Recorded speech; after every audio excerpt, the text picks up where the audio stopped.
Good afternoon po mga kababayan, ma'am sir. This is Jam, the Filipino channel ng inyong pong lingkod. So today is June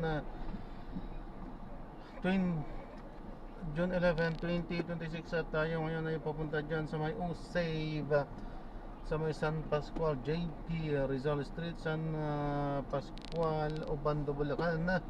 At dadalhin po natin yan sa may SM City Grand Central, sa may Rizal Avenue, Barangay 88, Grace Park East, Caloocan City. Okay, so magbabalik po tayo mamayang onte po pag nakuha na po natin sila. Disclaimer lamang po, ang content po natin ay kalsada at hindi ang passenger. Kaya nga naman, sakasakali man po na may marinig kayong mga pangalan ng lugar, pangalan ng tao, pangalan ng organisasyon sa government o private man yan, ay wala pong kinalaman ng channel na ito at wala pong pinapatungkulan. Lahat po ng pinag-uusapan dito ay pawang dito lamang po yan sa loob at wala pong pinapatungkulan sa labas. Magbabalik po tayo mamayang onte pag nakuha na po natin sila.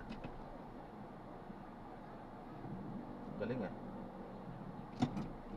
Sige, siya. Pagkingan nila yan eh.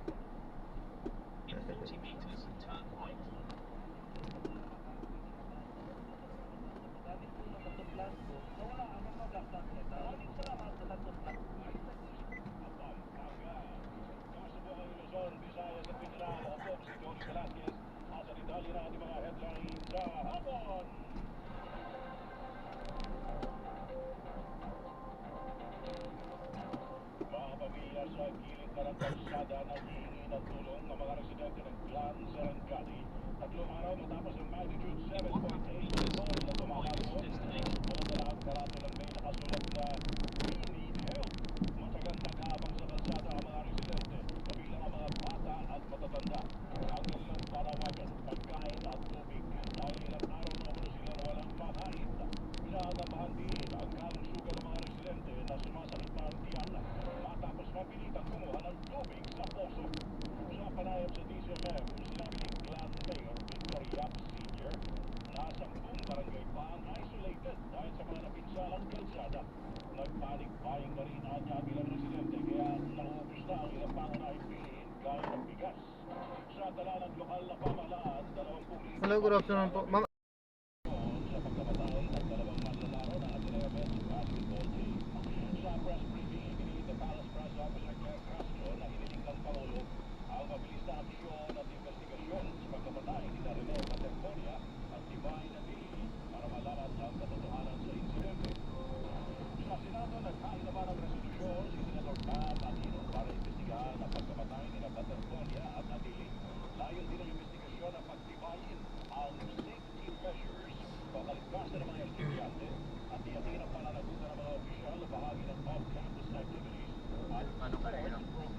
Sa iba pa natin balita na biktima ang website ng Senado ng replacement na hindi otorisadong pagbabago ng opisyal na website. Agad nagpatupad ng security protocol ng Senado para maharap ang mga nagamit sa website habang wala namang indikasyon may na-compromission, confidential at sensitibong informasyon. Hanggang ngayon, hindi pa rin ma-access ang Senate website na may nakalagay na under maintenance. Tiniyak naman ang Department of Information and Communications Technology na patuloy ang security validation para maibalik sa normal ang Senate website. Nagsasagawa na rin ng forensic analysis para matukoy ang threat actors o yung responsable sa defacement. Naniniwala naman si Senator Erwin Tulfo na maaaring isang grupo lang din ang nasa likod ng banta sa seguridad ng Senado at ang umatake sa Senate website. Ay sa ko yan, siyempre, yung gusto talaga sirain ng institusyon, eh kami naman ayaw naman namin. Siguro kung ikaw i-favorite ang institusyon yan, siyempre pangangalagaan mo yung pangalan ng organisasyon, pero kung talagang wala ka nang pakialam, karahin mo na lang ito. Tatanggalin naman nila ako, pero huwag naman gano'n. Tiyak na National Capital Region Police Office ang patuloy na pagbabantay sa seguridad ng Senado. Iginiit ni NCRPO Chief Major General Anthony Aberin na siniseryoso at inaaral na PNP ang lahat ng posibleng banta sa Senado. Mismong si Aberin na nag-inspeksyon sa latag ng seguridad sa labas ng Senado. Bukas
Castro na walang nakikitang dahilan ang palaso para inspeksyonin kung nananatiling tapat sa Administrasyong Marcos Jr. ang militar. Gayunpaman, kinilala ng Malacanang ang mga umuupo na balita ng estabilisasyon at tiniyak ang patuloy na pagbabantay sa mga ito.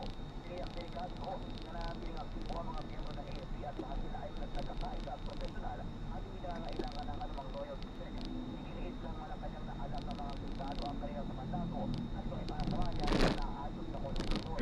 At yan, ang basta kumpirmado, sigurado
Malumpang. Ayon sa mga rescuers, nagawa ang planado at maingat na pagpasok sa loob ng buong gusali upang hanapin ang mga nawawalang indibidwal. Sa ngayon, wala nang naiulat na nawawalang sinasabing gusali. Gayunman, patuloy pa rin pinaghahanap ng mga otoridad ang ilang indibidwal na naiulat na nawawala sa ibang bansa na apektuhan ng lindol.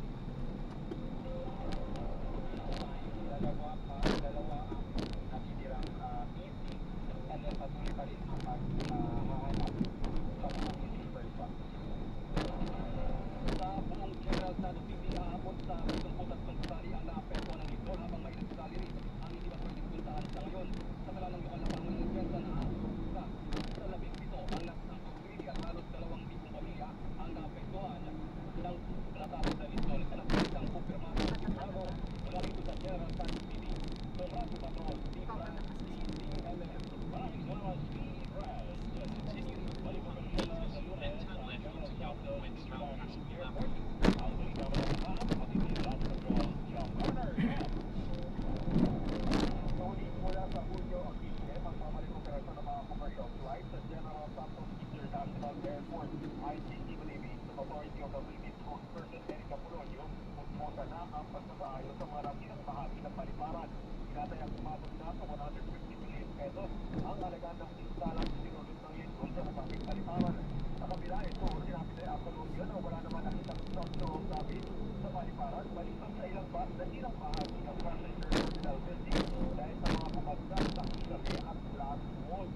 Sa ngayon, pansamantala muna ginagamit ang Davao International Airport para sa mga biyahe papunta sana ng General Santos City. Alam na sa may 1,700 ilang individual ang naapektuhan ng passenger ng mga flight na pinista dito.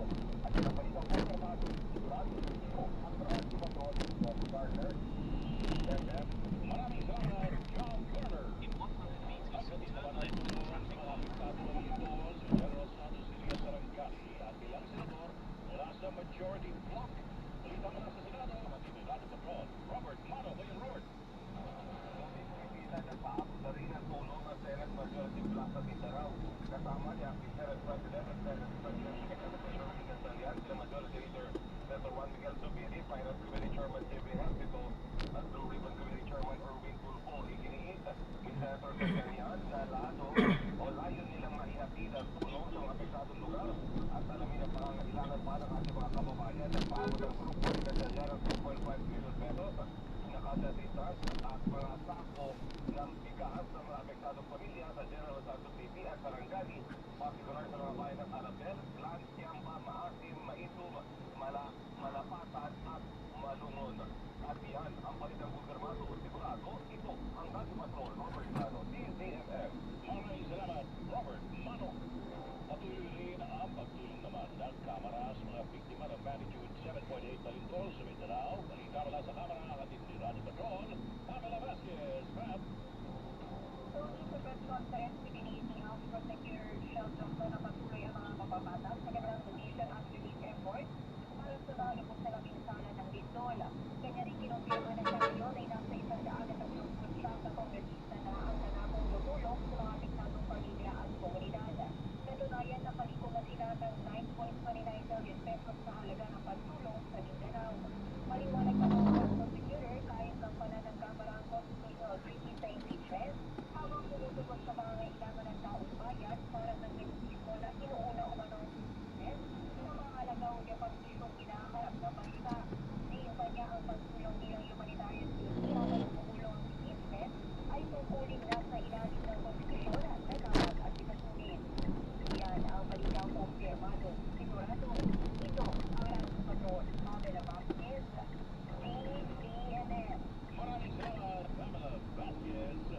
Continue on Government Wednesday, Pascal Avenue 1. Sa nasunog na residential commercial area sa Calambasi, Laguna. Kabilang sa namatay ang mga nakatira sa ikalawang palapag ng bakery kung saan nagsimula ang apoy. Sinasabing na-trap ang mga biktima sa gusali dahil mabilis na kumalat ang apoy. Sa Valenzuela, 2 tindero ang sugatan sa sunog sa Valenzuela Gateway Complex kanina umaga. Pahirapan ang pagkapula sa apoy na itinasa ang 3 alarma dahil walang tubig kanina umaga sa Valenzuela bunsod ng water interruption. 50 stalls o pwesto ang natupo habang 7 bahay din ang nadamay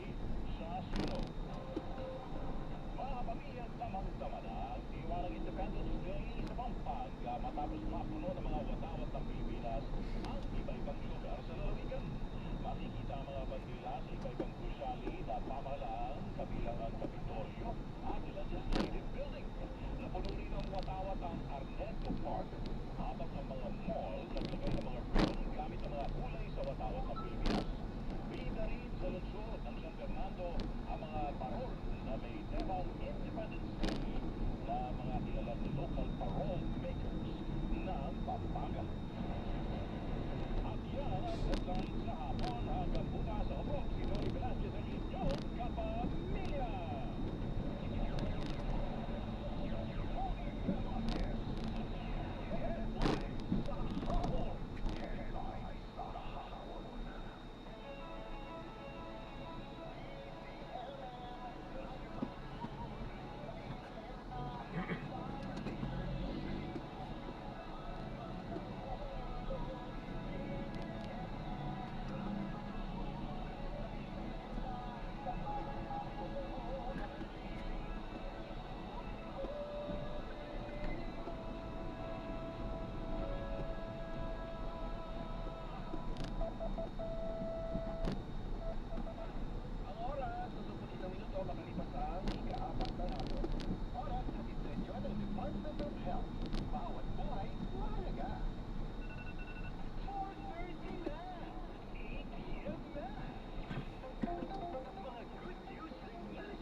natin. Pero sabi nga natin, iba na rin yung role na magagawa natin. Of course, tayo ay nag-a-assist pa rin naman internally dun sa isang public prosecutor kay public prosecutor Lely De Lima. We're helping her out in terms of research, in terms of preparations, because she's a public prosecutor. Alam niyo naman na ako isa sa kanyang mga abogado. So in that respect, kasali pa rin tayo. Pero in terms of officially entering, hindi na doon tayo sa ibang bagay. Pero sabi ko nga sa iyo kanina, no, na pagdating dyan, dapat may background investigation yan, may background check yan, may conflict of interest check. And at the same time, of course, meron ding preference in terms of those people who have experience, no, in litigation, para pupunuan, syempre, yung mga posibleng kailangan punuan na kakasasa ng mga public prosecutors kasi a lot of them, of course, 2 years na, 1.5 years na hindi nakakawin sa korte. Some of them, hindi talaga litigators, iba yung practice. So, kailangan i-conflict yan ng mga private prosecutors. Yeah. Paano sa trial strategy, Attorney Tino? Sino ang masusunod? Or parang kumbaga magkaano naman sila mag-coordinate kung ano yung kanila magiging strategy pagdating sa paglilitis? Well, alam mo, kaming mga abogado, pagka nag-a-appeal kami sa isang criminal case, sasabihin namin we're a private prosecutor. But when we enter our appearance, we always say under the control, direct control and supervision of the public prosecutor. Kasi nga, in a criminal case, people are considered it is the criminal case, di ba? It's also, Sara Duterte is, ang nagpo-prosecute sa kanya kasi sa ating constitution is the House of Representatives. So, dapat lagi sila nasa control ng mga public prosecutors designated by the House of Representatives. But may understanding, of course, yung mga prosecutors natin, lahat naman, public prosecutors lahat sila Driver talaga na. impeachment. Pero nagkaroon na rin sila ng mga assignment na ikaw ang lead dito. Lahat sila binasa ngayon, lahat sila involved in every articles of impeachment, pero merong lead prosecutor, no? So pinagkatihan-tihan na yan. Tapos yung mga lead prosecutor are, meron silang sariling team. So for example, kay Lely De Lima, kami rin tumutulong, meron siya sariling team. At meron din assistance ng mga private prosecutors na officially sinama na sa listahan, no, ng mga pag-e-enter ng appearance talaga either as private prosecutor. So if you could imagine, ang team is the public prosecutor, may lead ka the articles of impeachment. All the public prosecutors will also contribute, pero yung lead prosecutor doon, the public prosecutor may sarili siyang team, ang complemented pa ng private prosecutor. So sigurado, handa-handa ang prosecution. At nakita ko na rin ang kailang paghahanda, involved rin tayo sa paghahanda kahit pa paano, dahil malakas ang ebidensya, no, makakaasa tayo na yung mga ebidensya ay may pipresenta sa maayos sa mga. Ayun no, pro bono, no? Sabihin libre, Attorney Tino. Wala sila matatanggap na In compensation. 200 meters, enter the monumental circle, take a second exit. A lot of them are volunteers, a lot of them are in a pro bono setup, no? Ako yung siyempre, tulong ko rin like from the very start, are pro bono, no? But of course, I cannot speak for all of them. Hindi ko alam kung meron some sort of compensation or arrangement. But definitely, sure ako na marami sa kanila on a volunteer basis. Pero yung participation siya, pwedeng hindi pala, humarap doon sa mismong pagdinig. Pero may mga abogado pa pala na nasa likod, na tumutulong. Ano pa yung mga ginagawa ng mga abogadong ito, yung mga hindi pumaharap doon sa pagdinig? So, parang kami, no, sa mga abogado ni Congresswoman Lely De Lima for the longest time, syempre, komportable na sa amin si Congresswoman Lely De Lima. Nag-research kami for her, tinitest namin yung mga tanong niya. Nag-prepare kami ng mga questions, nag-prepare kami ng mga potential scenarios, nag-brainstorming kami, no, gumagawa kami ng legal memorandum, legal answers, no, sometimes simulation pa kami, no, kung paano examine tanong. So she consults us from time to time because of course we have always been her lawyer. So marami to, I would assume, let's say for example, any prosecutor, public prosecutor, mga congressman kasi nga meron din sila sariling legal staff, di ba? Meron din yan legislative lawyers, ang pinatawag natin, tsaka talagang mga lawyers na kinonsult ng under consultancy sa office din nila. So lahat yun, I would suppose, pag tinanong ng public prosecutor, pwedeng tumulong. And sa amin yan dito, all hands on deck, no? Kasi very inclined and talaga nakafocus kami sa trabaho na mabigyan ng justisya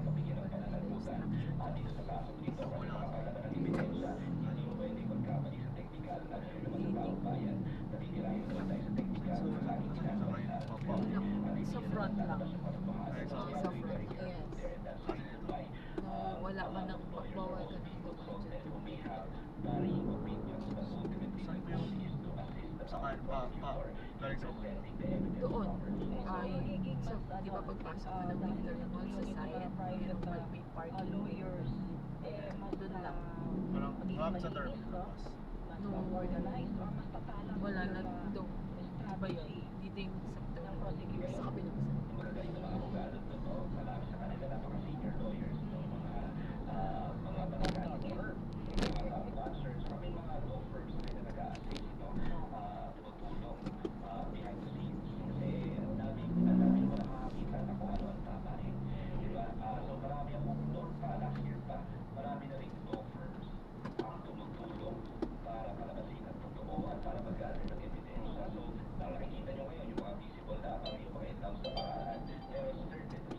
Into the monumental circle, take the second exit.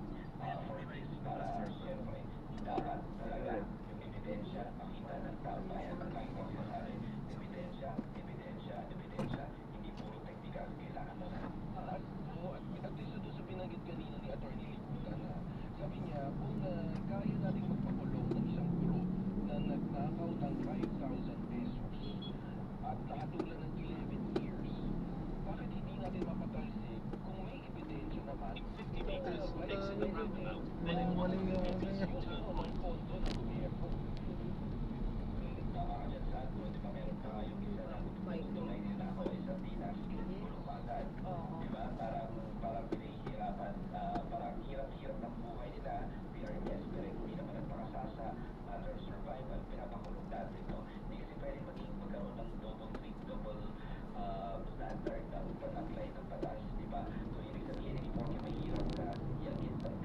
in 80 meters, turn right onto Benin Street. In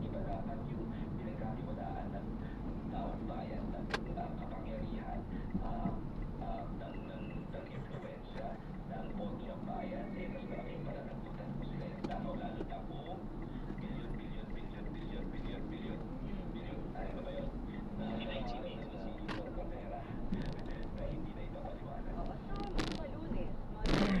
Ay, magsusumitin na ng pre-trial brief. Yung dalawa, na prosecution and defense din yan sa Senate Impeachment Court. Ano pong nilalaman nito, Attorney Vivo? Sa pre-trial brief, usually, andyan yung mga stipulation of facts, stipulation of facts, ano yung pinag-aagrihan nila, proposed stipulation of facts, pinag-aagrihan nila na mga facts. So, for example, will both camps agree that Sara Duterte is the incumbent Vice President of the Philippines?